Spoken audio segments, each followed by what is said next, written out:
अस्सलामुअलैकुम वरहमतुल्लाहि वबरकातुहू।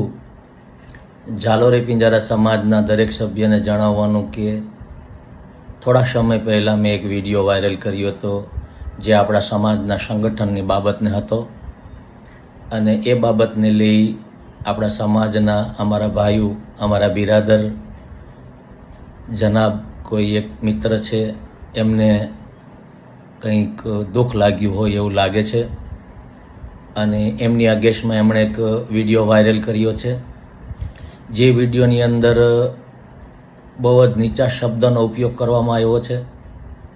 એ તો વાંધો નહીં, હવે એ તો દરેકના મા બાપના સંસ્કાર પ્રમાણે હોય કે કોના પ્રત્યે કયા શબ્દો વાપરવા, એ આપણા સંસ્કાર હોય, એનું આપણને કોઈ દુઃખ નથી।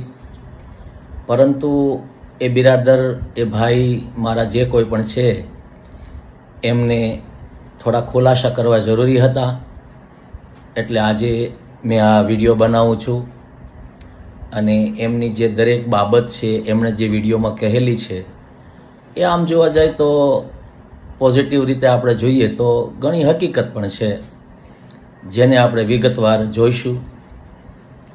અને પ્રથમ દ્રષ્ટિએ જોતાં આ જે વિડીયો એમણે બનાવ્યો છે એ વિડીયોની અંદર એક વ્યક્તિત્વ તરફનો રાગ દેખાઈ આવે છે અને એ અતિ રાગને કારણે બીજા એક વ્યક્તિત્વ પ્રત્યેનો ખૂબ જ દ્વેષ જણાઈ આવે છે। પણ વાંધો નહીં, સમાજના સભ્યોને આ રીતના વિડીયોથી થોડીક કંઈક સમજણ ઉજાગર થાય એવી આપણે આશા રાખીએ છીએ અને આ બિરાદર, આ ભાઈનો વિડીયોના એક એક પોઈન્ટ ઉપર આપણે ખોલીને આપણે ચર્ચા કરી શકીએ આજે। તો સૌપ્રથમ આપણે એમનો પ્રથમ પોઈન્ટ સાંભળીએ, એ શું કહેવા માંગે છે। હમણાં આપણા ઝાલોરી પિંજારા સમાજમાં એક કૂતરું આવ્યું છે, પોમેલિયન કૂતરું। એ કૂતરું સાલું ખીર ખાઈ ગયું છે એટલે એ કૂતરું ભટકા બહુ ભરવાની કોશિશ કરે છે। જોયું, આ બિરાદરનું એવું કહેવું છે કે સમાજમાં એક કૂતરું આવ્યું છે। તો બિરાદર, હું જણાવી દઉં કે સમાજમાં કૂતરું આવ્યું નથી ભાઈ, એ કૂતરું ઓલરેડી સમાજમાં હતું જ, પણ મને એવું લાગે છે કે કૂતરાને થોડીક કંઈક ખતરાની ઘંટણી વાગી હશે એટલે એ ભસતું હશે। આ કૂતરા હોય ને એનો સ્વભાવ એવો હોય કે ખતરાની એને અહેસાસ થાય ને, એને સૌ પ્રથમ ખતરાનો અહેસાસ કૂતરાને થાય, એટલે કૂતરાને ખતરાનો અહેસાસ થાય ને એટલે એ ભસતું હોય। તો બની શકે કે સમાજમાં કંઈક ખતરો આવી રહ્યો હોય છે એટલે ભસતું હશે, એ તમારી વાત એકદમ રાઈટ છે। અને તમે પાછું એવું કહો છો કે ખીર ખાઈ ગયું છે, એ બી વાત રાઈટ છે। હવે જો એ સમાજની ખીર ખાઈ જ ગયું હોય અને એ વફાદાર હોય અને એમને સમાજમાં કોઈ ખતરો ઘૂસી ગયો એવું લાગતું હોય તો એ ભસવાનું છે ભાઈ, કારણ કે એ તો એનો સ્વભાવ છે, એને ભસવું એ। એટલે આ બાબતને લઈને બિરાદર, તમે 100% રાઈટ છો અને આ બાબતથી હું તમારી સાથે હું પૂરી રીતે સંમત છું કે ભાઈ વફાદાર કૂતરું હોય ને સમાજનું, એ સમાજના અંદર ખતરો ઊભો થાય ને એટલે એ ભસવું એ એનો સ્વભાવ છે। ઠીક છે ભાઈ, એટલે તમે આ બાબતમાં એકદમ રાઈટ છો બિરાદર। આપણા સમાજને એ સલાહ દેવાનું કામ કરે છે। હવે આમાં એમનું એવું કહેવાનું છે કે એ ઝાલોરી પિંજારા સમાજમાં સલાહ દેવાનું કામ કરે છે। તો બિરાદર, હું તમને એવું જણાવું કે જે કૂતરાની જાત હોય, વફાદાર હોય, ખીર ખાઈ ગયા હોય, એ સલાહ દેવાનું આ કામ ન કરી શકે મારા ભાઈ। એ ફક્ત અને ફક્ત ભસવાનું જ કામ કરી શકે અને ભસી અને તમને બધાને એલર્ટ કરે કે જુઓ ભાઈ, કાંઈક ખતરો ઘૂસી આવ્યો છે। બાકી એને હું સલાહ દેતા આવડે? કૂતરા કોઈ દિવસ સલાહ દેતા હશે મારા બિરાદર, એટલે એ વાત તો કંઈ મને મગજમાં બહુ બેસતી નથી કે કૂતરાઓ સલાહ આપે। જુઓ જરા એ બાબતને લઈને, ઠીક છે? બાકી કૂતરાઓ સલાહ ન આપે એ બાબતમાં હું સહમત નથી, ઠીક છે ભાઈ? ભાઈ, અમારો ઝાલોરી પિંજારા સમાજ બહુરત્ન વસુંધરા, અમારો સમાજ બહુરત્ન વસુંધરા, અમારા આમાં બિરાદર એવું કહે છે કે અમારો ઝાલોરી સમાજ બહુરત્ન વસુંધરા, અમારા સમાજમાં વકીલ છે, ડૉક્ટર છે, એન્જિનિયર છે. એકદમ 100% સાચી વાત છે તમારી બિરાદર. અમારા નહીં પણ આપણે આપણાની વાત કરીએ. આપણા સમાજમાં ડૉક્ટર છે, વકીલ છે, સેકન્ડ ક્લાસના ઓફિસરો છે, બીજા નંબરના. તમારી વાત એકદમ સાચી છે.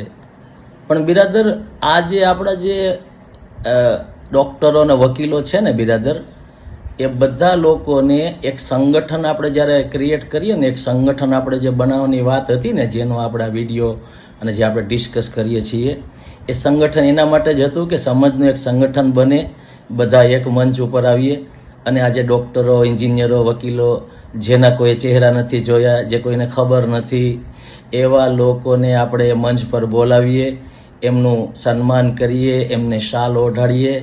તો એ દરેક લોકોને બી એવું લાગે કે ભાઈ અમે જે સમાજની અંદરથી આવ્યા છીએ, ભણ્યા છીએ, ગણ્યા છીએ, એ સમાજે અમારી કદર કરે છે બિરાદર. અને એના માટેનું જ આ સંગઠન હતું બિરાદર. વિડીયોમાં આપણે કહીએ કે છે એ રાઈટ વાત છે, પણ આમ જે આપણો સમાજ છે એ લોકોને ખબર જ નથી ક્યાં ડૉક્ટર છે, કઈ જગ્યાએ વકીલો છે, કઈ જગ્યાએ સેકન્ડ ક્લાસના ઓફિસરો સર્વિસ કરે છે, એને ખબર જ નથી. અને એ લોકોને શાયદ ખબર નહીં હોય કે આપણો સમાજ શું કરી રહ્યો છે. અને આ જે પ્લેટફોર્મ આપણે ઊભું કરવા જે જઈ રહ્યા છીએ, એ પ્લેટફોર્મ એમના માટે જ છે બિરાદર. અને તમારી વાત એકદમ સાચી છે કે આપણો સમાજની વસુંધરા, તમે જે કીધું એ પ્રમાણે બહુરત્ન વસુંધરા, તો એને આપણે સમાજની અંદર લાવવો પડે. ડૉક્ટરને, વકીલોને આપણે સમાજની સામે ઊભા કરીએ ને, તો એને બી છાતી ગદગદ થાય. અને આપણા જે આ કાર્ય છે ને, એ આપણે એ બાબતને લઈને જ આપણે આગળ વધીએ છીએ. બાકી આ બાબતમાં કોઈનો કોઈ વ્યક્તિગત લાભ નથી મારા ભાઈ બિરાદર, ઠીક છે? તો એમાં બી તમે સાચા છો અને એ કામને અમે અપડેટ કરવા જઈ રહ્યા છીએ, ઠીક છે મારા ભાઈ?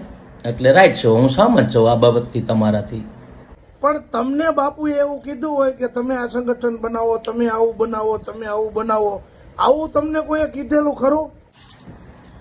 આ બાબતમાં બિરાદર એવું કહે છે કે ભાઈ તમને બાપુએ આમંત્રણ આપ્યું કે તમે આમ કરો એમ.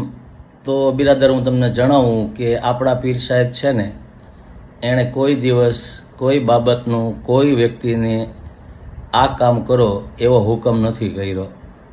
પછી એ ચોપડા વિતરણની બાબત હોય, સમૂહ શાદીની બાબત હોય, ન્યાજની બાબત હોય કે XYZ કોઈ પણ બાબત હોય, દરેકનું દરેક આયોજન દરેકના ગામના આગેવાનો પોતે એક વિચાર લાવે છે અને એ વિચારને રજૂ કરે છે બાપુ સામે, અને બાપુ એમ કહે છે કે કરો. બાકી આજ દી સુધી બાપુએ કોઈ દિવસ એવું નથી કીધું કે તમે આ કરો. અને જો અગર બાપુ એમ કહેતા જ હોય તમે આ કરો, તો પછી કોઈને વિચાર લાવવાની જરૂર જ ક્યાં રહી મારા બિરાદર. એટલે એમાં બી તમે સાચા છો કે બાપુએ આજ દી સુધી કોઈ દિવસ કોઈને એવું નથી કીધું કે તમે આમ કરો. એ બાબતમાં હું તમારી રીતે તમારી સાથે પૂરેપૂરો સહમત છું બિરાદર. તમે રાઈટ છો એ બાબતમાં. કોશિશ. અને રહી વાત બાપુની, તમે એક એવા ગ્રુપમાં એમ કહો છો કે બાપુ આના અધ્યક્ષ છે ને બાપુ આમ છે. એ રહી વાત સમાજના સંગઠનના બાપુની અધ્યક્ષતાની, તો બિરાદર હું તમને જણાવું કે જ્યારે બીજી મીટિંગ હતી ને અમીનભાઈ નૂરીના ગેરેજ પર, ત્યારે બાપુએ અધ્યક્ષતાપણું લીધું હતું. અને સમાજના 4-5-6 આગેવાનો દ્વારા એવું કહેવામાં આવ્યું હતું કે ભાઈ આપણે આ બાપુને અધ્યક્ષ બનાવીએ તો આપણા કોઈ અંદરના કંઈ મતભેદ હોય તો એનું સોલ્યુશન થઈ જાય, એટલા માટે આપણે બાપુને અધ્યક્ષ બનાવ્યા. અને બિરાદર બાપુ છે ને TDO દરજ્જાના માણસ છે, ભણેલા ગણેલા છે. જ્યારે એમને રજૂઆત કરવામાં આવી ને કે ભાઈ તમે આનું અધ્યક્ષપણું સંભાળો, તો બાપુએ સ્વ ઈચ્છાએ એ અધ્યક્ષપણું સંભાળેલું હતું બિરાદર. અને એમને કોઈ જબરજસ્તી કરવામાં આવી નહોતી. અને હજુ બી એ બાપુ અધ્યક્ષ જ છે. અને એવું બી નથી, અગર બાપુ ચાહે તો એ અધ્યક્ષતામાંથી પોતાને હટાવી પણ શકે છે. તમે ખરી રીતે જે આ વિડીયોમાં સમાજને કહો છો અથવા તો શાયદ મને કહેતા હોય તો બાપુને બી તમારે એક ફોન કરીને એવું કહી દેવાય કે બાપુ આ સમાજના અધ્યક્ષતામાંથી તમે હટી જાઓ, કારણ કે આ સમાજમાં અધ્યક્ષતા તમે નહીં કરી શકો. બહુ જ આ લોકોને અંદરો અંદર મન દુઃખ છે. એ બાબતને લઈને તમારે થોડું બાપુ સાથે પણ ડિસ્કસ કરી લેવાય અને બાપુ હટી શકે છે અધ્યક્ષતામાંથી. એમાં કોઈ જબરજસ્તી નથી આ વસ્તુમાં, કારણ કે આ બધું પોતાની મનથી બધી વસ્તુ થાય છે. આમાં કોઈનો કોઈ વ્યક્તિગત લાભ નથી, શાયદ નુકસાની હોઈ શકે છે. એટલે બાપુ હટી શકે છે અધ્યક્ષતામાંથી, એમાં કોઈ જબરજસ્તીની વાત નથી. એટલે જે તમે જે કહો છો કે તમે વિડીયોમાં એવું કહેતા હતા કે બાપુ અધ્યક્ષ હતા, બાપુને રજૂઆત કરી હતી, બાપુ રહ્યા હતા, એમાં કોઈ જબરજસ્તી કોઈ નથી કરેલી મોટા ભાઈ. ઠીક છે, એટલે જરાક એવું હોય તો તમે જાણી લેજો બાપુ પાસેથી. ઠીક છે ભાઈ, મહેરબાની કરી અને આ બંધ કરી દો. પછી બિરાદર તમે આ એક એવું આમ ખીજાઈને કહેતા હોય એવું લાગે છે, આ બધું બંધ કરી દો, બંધ કરી દો. તો બિરાદર કુતરા બહુ ભણતા હોય ને તો એ બંધ ન થાય. એના માટે ગામડામાં એક રિવાજ એવો હતો કે બહુ કુતરા વધી જાય ને બહુ કુતરા ભણવા માંડે ને તો એક દી ગામવાળા પ્રોગ્રામ કરે અને લાડવા બનાવે. અને લાડવામાં છે ને માકડ મારવાની અથવા તો ઉંદર મારવાની દવા નાખી દે અને મસ્તીના ચૂરમાના ઘીવાળા લાડવા કરી અને એને કુતરાને ખવડાવી દે. એટલે કુતરાને ઢીમ ઢળી જાય. એટલે હું તમને કોઈને સલાહ તો મારે ન અપાય તમને ભાઈ, તમે મારા બિરાદર છો, પણ આ એક વસ્તુ તમને હું જણાવું કે કુતરાને આમ તમે ડારો દો ને તો એ બંધ ન થાય. એને બંધ કરવા માટે એને છે ને માકડ મારીને દવાવાળા લાડવા ખવડાવવા પડે. એટલે તમને જો વધારે ઓલું બહુ લાગતું હોય તો લાડવા બનાવીને કુતરાને કોક દી આમંત્રિત કરી દેજો, આવી જાય કુતરું અને દાંત કાઢતા કાઢતા તમારા હાથના લાડવા ખાઈ જાય. બાકી અલ્લાહુમાં ખેર. ઠીક છે બિરાદર? હાથી હાયલો જતો હોય અને કુતરા ભણતા હોય. બીજું બિરાદર તમે કંઈક હાથી હાયલો જતો હોય ને કંઈક કુતરા ભણતા હોય ને એવું કંઈક ઉલ્લેખ કર્યો છે, પણ એ કાંઈ મગજમાં ન બેઠું હોય. કુતરા ભણતા હોય એ તો બહુ સમજાય છે, પણ હાથી હાયલો જાય એ કોણ છે શું છે એ કાંઈ મને બહુ કાંઈ મગજમાં બેઠું નથી બિરાદર. તો એ બાબતને લઈને હું કાંઈ કોમેન્ટ કે કોઈ જાતનો જવાબ આપી શકું એમ નથી, કારણ કે એટલી બધી મને સમજણ નથી પડી કે ભાઈ હાથી આ કોણ છે એમ. બરાબર?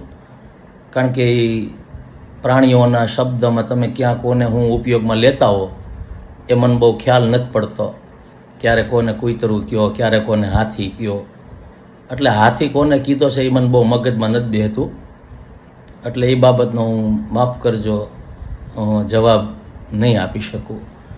અને છતાં બી અલ્લાહ કરશે ને આપણી ક્યાંય કોઈ જગ્યાએ મુલાકાત થઈ જાય તો આપણે બે ભાઈ બેસીને ચાયની ચુસ્કી મારતા એ બાબતની ડિસ્કસ કરીશું ઇન્શાઅલ્લાહ. ખુદા હાફિઝ.